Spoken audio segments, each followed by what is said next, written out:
program is part of the Scene Project's podcast network. The Scene Project features interviews with independent musicians, comedians, and artists from across the Midwest. Become part of our community and support local art wherever you are.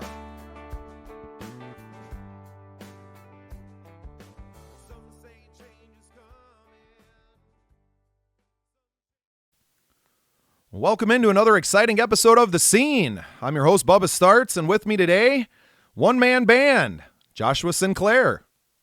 How are you, Josh? It's good to be on, Bubba. It's good to be on, man. This is cool, dude. This is cool. So, we haven't met in person. I know that we are both MCMO members, but why don't, for myself and all of our listeners, why don't you tell us a little about who is Joshua Sinclair? Well, like you said, one-man band kind of thing. I do a lot of live looping at my shows. Yeah, dude, I love to write. I love to perform. I've been doing it for over 20 years professionally. And yeah, it's just so close to my heart. Like, it's not like what I do, it's who I am. So I just absolutely love every aspect of it. And, and I love that I can still continue to write and still have ideas. And I always feel like, as long as we're living, like, we're always gonna, get new ideas, and this new album, White Trash Recipes, is no different. It's it's records that come together, songs that come together based off of like my life and the people that I meet in it. Yeah, brother. The stories is absolutely what we're doing. It's what music has always been, time immemorial, right? That's how we communicate with the heart. And I love having this show because I get to connect with other people that are like me, because that's what my music is writing about. I'm not a person that's like, oh, I have to write a song. I write the song when the song says it needs to be written. Right. Like, I'm not writing these things. They're coming from somewhere. Now, I think there is and you can maybe speak to a little bit of this, because I know we talked before the show that you've been on labels and things like that, but I think there is something to being in rooms with people with a collective vision of, we're going to write a song and we're going to try to tap into that, right? We're not coming in with a preconceived notion. It's like, let's just hang out and maybe create it in that writer's room or whatever. I've never been a part of that. Have you ever been a part of something like that? A couple times. So you kind of touched on, being signed with some labels and stuff. I was signed with a couple labels out in New York City with my brother. He was on drums. I was the lead singer, guitars and stuff. So we worked with a producer with Universal Records back in like it was probably like 2007 or 2008 or so. And the whole concept was to write new songs. Like, they loved what we were doing, but they wanted to see what we could do with one of their producers. And the whole thing with that was it was the first time that I'd ever actually like written with anybody else, because it's such an intimate thing. It's such a you have to trust the people that you're working with and writing with, because it's so personal, and you can't take offense to, like, oh, we want to change this, we want to do this. So it's the person that they put us with. Like, I mean, he changed my life. Like, his direction as far as like being a producer was invaluable to me, just because he gave me the keys for everything that I've done since, as far as songwriting and production and stuff, like in the studio. And he really just, like, his whole concept and his whole basis was just to keep us on the rails. He's like, there's nothing wrong. Like, just do what you do, come up with your ideas. And, if it's getting too far this way or too far that way, I'll just bring it back in, like a little train and stuff. So it was awesome. Like, I loved working with him. And again, like I said, it gave me the keys to be able to kind of understand and know, like, how to do that in the future. And so I'd throw it back to him every single time that, he just he helped me along the way, and it's helped me form these songs and these concepts throughout the years. And I mean, I think you kind of touched on it a few minutes ago about, like, we don't just sit down to write just to write. Like, it comes to you in waves and in little pieces and bits. And like, I have so many voice memos and all kinds of shit and stuff that I keep together, and then go and like look at it at the end of the year when I have a chance to write, because it's, when you're doing almost 200 shows a year, it's hard to like sit down and just be like, okay, I'm gonna write, but it's also like, flexing that muscle that, you got to use it or you're gonna lose it. So it's a lot of that stuff, man. But I just we kind of touched on the humor part of it too. Like, I think just if you can get people engaged, whether it be through humor or through, I used to be and I still do, I write sad songs every once in a while, but if you can engage people through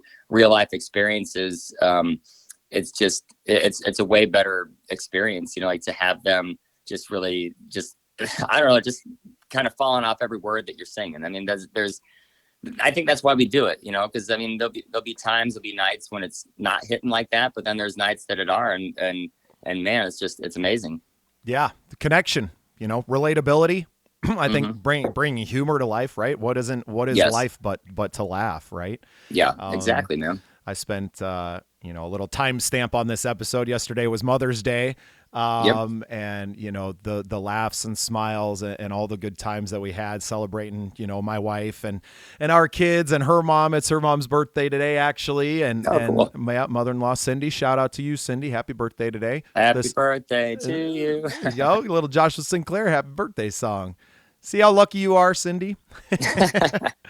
Yeah, man. So it laughter and joy and all of those. I mean, that's what we're trying to do. Because Yeah. I think even when we write a sad song, we're trying to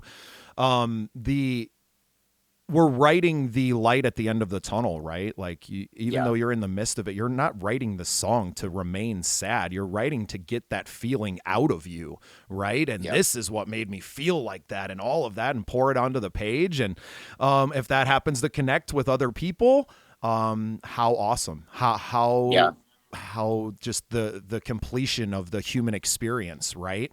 I felt this, it touched me in this way, I made this, now I give this to you, and it makes you feel that way. And maybe they're not even the same feelings that we're getting, right? I'm not necessarily trying to make you feel how I felt when I wrote that, but I'm trying to give you some depth and something behind your experience, right? That's all we're trying to do with music. So yeah, I appreciate talking with guys like yourself who are that into it like I am.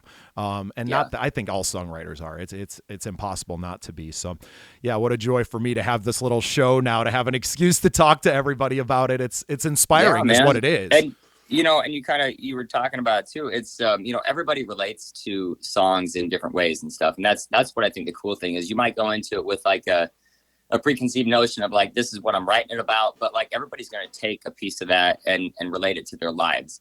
And that's what I love about it, is because, I mean, it's happened to me multiple times. I mean, I wrote a song years ago that was about a girl, I'm just like, oh man, this girl's hot, blah, blah, blah. But the sentimentality of it, a friend of mine passed away like a couple years after that in a car accident. And it meant so much to their family that they asked like my brother and I to play it at her funeral.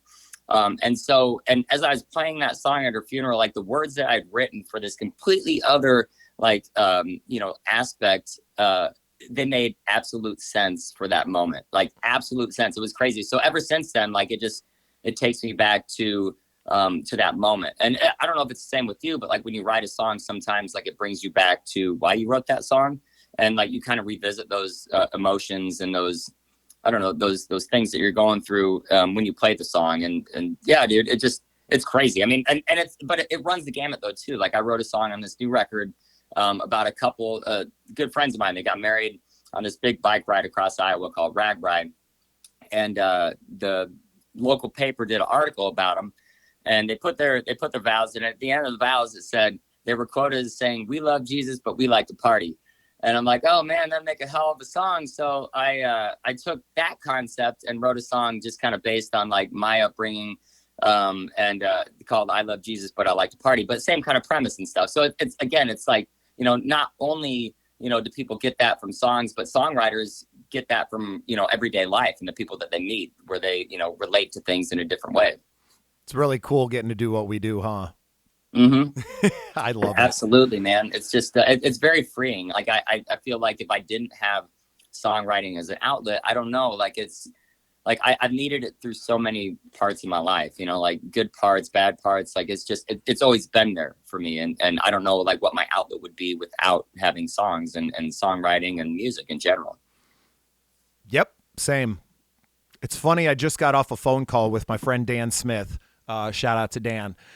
and he's a booker promoter, and I was joking about how many parallels in our life that there are, because I kind of do a lot of that with DBS Entertainment here in the Sioux Falls area and around, and I'm having the same experience with you now too as a songwriter. It's just tripping me out where you're literally just taking all the words in my head and saying them yourself, and all those feelings. And that's what's happening so much on this show, right? Like this podcast has been unreal because I'm having this similar experience with y'all. Every interview, I'm just like, yeah, man, totally relate. All That's the things. Awesome, yeah. It's so fun, man, to know that we're out there. Right. Yeah. And then to have a vessel to talk about new releases and just getting to know you. That's so much about what people crave now is we want to know you. That's why social media is so big, and the people that are on there all the time and sharing all the intimate parts of their lives. That's why they are exploding in that, going viral, because that's the connection that people are craving. And to be able to do it at scale is pretty incredible. We have over 1,000 plays in Finland right now on our song Triple Fine, right? That's awesome, I don't check the numbers on that stuff, right? We're just so early in we're in our career, early in that part of our careers, and I'm doing so much other stuff, Josh. I'm not paying attention to those numbers. I don't care. It's out there. If people want to listen to it, great, but tuning into my Spotify for artists the other day, I was like, 1,200 plays in Finland. I don't know who y'all are, man, but thank you. You know? And you just never know who you're going to touch, and that's the things is when you put something out there, you just don't know who it's going to fall into the laps of or who it's going to touch. And it's such a neat thing, man. It's especially like you said, with social media, that's back when, back in the, 2005, 2006, 2007 time, when I was really hitting it with, labels and touring and stuff, on that part of it, before I really got into country music, it wasn't like that. It wasn't I think there was MySpace was just kind of coming out and stuff. And, but other than that, it was really just, you kind of had to go and see that artist or whatever to really have establish any kind of relationship with them. But now it is it's a way to really just engage with everybody and stuff across the globe. It's awesome. Yeah, it's incredible. And actually and I don't think she really gets enough credit for it. She gets plenty of credit, don't worry. But Taylor Swift was huge on MySpace when she was a teenager, before she got signed. She was engaging with all of these fans and doing all of those things early on that ended up becoming the stories for the songs that she's writing. You know what I mean? And then she's telling stories that nobody else in history has really tapped into, telling the teenage girl story. Now I have a 7-year-old daughter. She is singing her songs off of Red. Alyssa Kaiser, good friend of ours, friend of the show, an artist that lives here in South Dakota. We've had her on. Biggest inspiration, Taylor Swift. Heard her song, I don't remember which one it was, but changed my life. I said I could do that. And it's you're seeing this explosion, especially of female artists, right? Because their stories historically have not been told. So there's this blank canvas right now of all of these stories, and it's amazing. I am just in love with it. I can't get enough of supporting all these women out there and women of all ages telling their stories. And it's been a real joy for me to have a vessel and a platform to put all these stories out there. It's just too cool, man. Yeah. And I love Taylor Swift. I still cover a couple of her songs at shows, and I went through a divorce back in it was 2016, I believe. And I didn't listen to a lot of Taylor back then, but Ryan Adams had done a cover of her 1989 album. And I was a big Ryan Adams fan. So, man, I listened to that record front and back, for months, going through this time in my life. And again, it's one of those things where those words, they just mean so much. And I don't know, it helped me get through those tough times and stuff. And, a lot of I think a lot of music is therapeutic in a way too. Yeah. Well, and think about exactly that. That's why she's selling out stadiums all summer long, right? Yeah. But delivering on everything. Seriously, if she's not an inspiration to you, if there are any Taylor Swift haters listening to this show, you can shut us off right now, because you should have nothing but respect for that woman and what she has done to change the face of not just music, but culture and all of it. And she's never, because she's a pop star, she's never going to get credit for being the songwriter that she is. She has written every single one of those, and I'm a little passionate about it. I follow her former manager Rick Barker. And I encourage any musicians that are just getting started to go and check his social content out. You don't have to buy everybody's course or anything, but he's providing so much free value because they were on this tip in 2008, right? Yeah. He was on it. He was, responsible for kind of forging and getting her into radio stations and doing that stuff. But his advice was, hey, dig into that MySpace thing. I think that's going somewhere, right? Right. And it's just continuing to do that. And you can find your fans and you can grow a fan base and do it. And look how many independent musicians there are out there doing what they want to do and telling the stories. And it's just an amazing time to be alive, for one, as a human, just in general, right? If you look at the world, I know it can be scary for a lot of people, but if you feel the love that's happening in our world right now, you'll know that it's a truly transformative period of human evolution right now. And then to be a musician inside of that, whose job it is to tell the stories of the time, it's so cool, man. Like, it's like being in the 60s and knowing you're in the 60s now, right? Like, that's the difference between now and back then, is like there was all that energy back then too, right? But not necessarily like knew that it was this revolution, where now I think there's such an awareness of everything and of our human history that we're in it. And I think we're riding the wave better than we ever have. And I think things are going to change, man. The next 10 years of just human existence are going to be a beautiful, beautiful thing. And yeah, I'm glad that I know guys like you that are going to be telling the stories. Hey, right back at you, man. Yeah, this is fun. So White Trash Recipes, tell me more. Well, I got the concept. So a lot of the songs and the albums that I've written the last few years, a lot of it's just conceptually like coming up with the ideas for songs, and like we touched on humor. I mean, I have songs called Midol and Whiskey and Silicone and Wine and different things that have like stories behind them. But White Trash Recipes was a thing where I was just thinking back, some of the foods that we ate as kids, like ants on a log or whatever, like just stuff like that, where it wasn't necessarily like great food, but we can remember it when we think about it, and we can remember what it tasted like. And so I'm in a group chat with my girlfriend and her family, which they send like 30 messages a day. So I have to put it on mute and then just like check at the end of the day, because it's just like constantly going.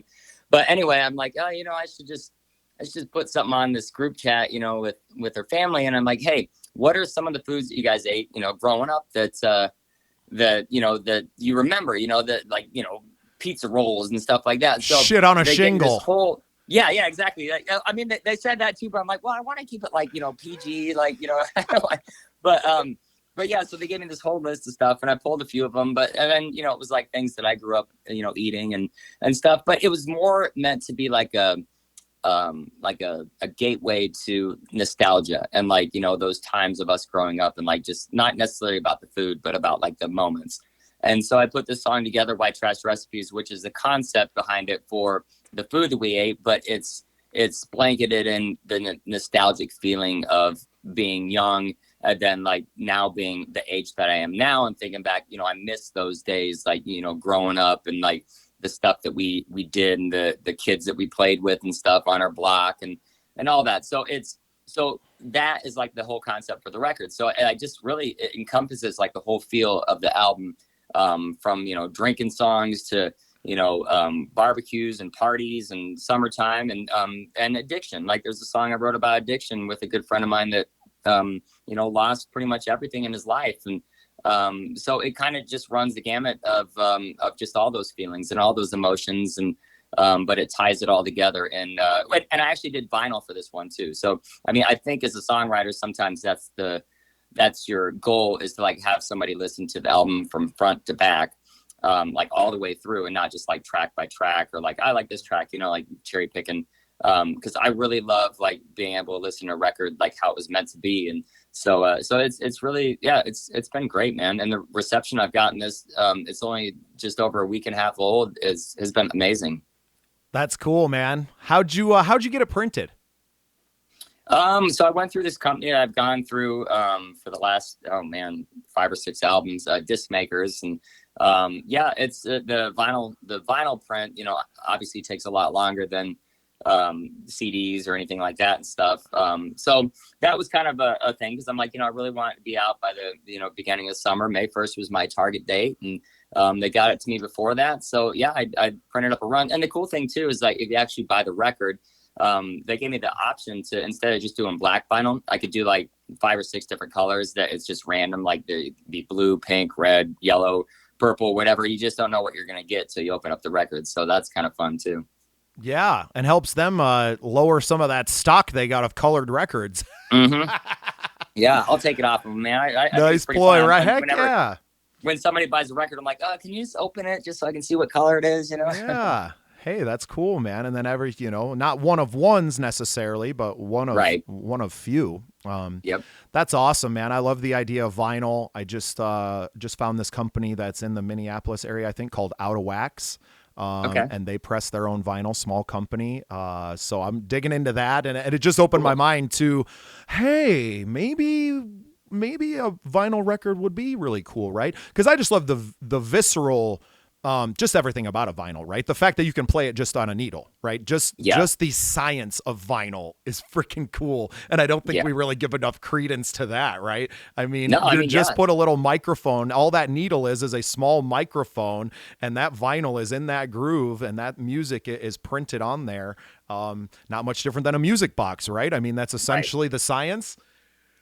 Yeah, I mean, it blew my mind, like, just, like, to actually have it in my hand and put it on the needle and, like, hear it, hear those scratches and stuff, and it's just cool. And then to have, like, I love having, like, a tangible thing too, like, to sell at shows or whatever. And to have that, like, because I grew up on, like, my parents' old vinyl collection and stuff, but to actually have, like, your own vinyl with the artwork that you designed and all that stuff, like, in your hand, it's pretty surreal, like, to go back and think about that.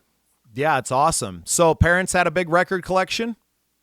Yeah, my mom did. She was a big fan of, like, the Beatles and, like, gosh, man, Grand Funk Railroad, Paul Simon, Simon and Garfunkel, just so many different artists, Janis Joplin and stuff. Like, I just remember listening to those records over and over and over and over again. And it was kind of cool. Like, I had forgotten about that record collection, because I didn't have a turntable until just about 3 years ago or so. And so I ended up finding that old vinyl collection, and I wrote a song actually when I found it, because I spread them all over the floor. I'm like, I'm going to write a song about some of the influences I had growing up, off of this vinyl collection. And so I wrote this song on a couple of records ago called Hank, that just kind of encompassed, like, a lot of those artists that kind of molded who I was at that point in my life and stuff. So yeah, I love it, man. And it's, again, you can go back and look at the artwork and, like, read the liner notes, and it's just really fun, like, to immerse yourself in that, Right. Well, and that's kind of why the podcast to me was so important, because you don't have that anymore. You just have a single on Spotify, and that's it, and a 5-sentence bio and a picture, and that's all you know about people. And I couldn't get all of this depth of Joshua Sinclair from a picture, or an email sent back and forth. We've corresponded a little bit. That doesn't let me know who you are. But geez, a 20-minute conversation sure teaches you a lot about a man. Yeah, absolutely, man. I agree. It shows you a person's heart. And that's what I really like to, that's why the 15, 20 minutes has always been a target. Do we go longer sometimes? Yeah, but it takes that long just to kind of get to know a person, right? Yeah. Just to kind of get a well-rounded vision of who Josh is, or who Dan is, or who anybody. We've had some great guests, man. I've done so many interviews. This podcast is like 8 weeks old. I don't even know if it's that old. Well, I gotta tell you, Bubba, like, I love the enthusiasm that you bring, because, like, I can sit and talk music and gear and songs forever. And I love the enthusiasm. And that's what I found, that, like, with a lot of songwriters that had that same kind of thing, like, I can just sit down and talk to them, and you just feel like kindred spirits. You feel like that you've known them for years. And I think that's just such a neat thing, because you're sharing your experiences about music, but it's coming from your own perspective, and then it comes together, and you just have this excitement and enthusiasm. Like, I love it, man. Yeah. And I mean, I just love music, right? That's where it started. Yes. And we talked about an episode with our friend, Matt Beener. He said, Matt loves noise. And I was like, man, I think that's the name of our show. So that's what we ended up calling our review show Love Noise, to kind of leave that double entendre out there as well. Right. Good marketing. That's awesome. But because it's so important. That's where we give you the song and then a little bit about the artist. But the same artists that we're having on the show also have long form interviews on the show, right? Like on the network. Yeah. The scene is kind of becoming a network, and we're going to have shows underneath of that. It's all just kind of coming together organically, right? And it's only spreading. I'm not really out pushing it out. I don't have time to promote everything that I'm doing. So the fan base of the show is really just growing from like your biggest fans, right? You're kind of putting it out there to your people like, hey, listen to this interview. And then some of those people stick around and are in our world now too. And then our worlds are going to overlap. I'm sure you'll be coming out to South Dakota to play some shows for us. If not this year, very, very soon next year. Yeah, man, I've got a Colorado run lined up next late May. So I'd love to like swing up your way and like, at least stop in and shoot the crap and maybe play some songs and stuff, man. Heck yeah, buddy. We'll look at our schedule. We always got time and space for our friends, and it's really becoming a family, the scene and just everybody that I deal with, man. We are the same. We are kindred spirits, and there's so many people that I've gotten connected to in the last 2 months. It's just been an incredible run here, and I just getting to meet guys like you, we would have never met if not for us kind of putting out who we are. Out into the world and just saying, hey, this is what we want to do. If you want to connect with us, get a hold of us. Here's our contact information. And we kind of put it out there, and the return on it has just been so incredible. And yeah, it's been a real pleasure getting to know you today, Josh. Anything you want to plug? Yeah, you too, man. You too, man. Anything you want to plug before I let you go? If people are interested in checking out my music or videos or anything, I usually just direct them to my website because it has all my socials and all the links up there. It's just joshuasinclair.com. joshuasinclair.com. Super easy. Yeah, that's fantastic. Well, Josh, I really appreciate your time today, and getting to know a little bit about you. I can't wait to maybe have a little bit longer conversation with you for one of our Sunday conversations here soon. I think that'd be fun. I'd love to, man. I appreciate your time too, Bubba. And man, keep that enthusiasm going because it's infectious for sure, man. Great. Well, that's good to hear. I appreciate you. Right back at you, man. Awesome. And for everybody else, make yourself part of the scene.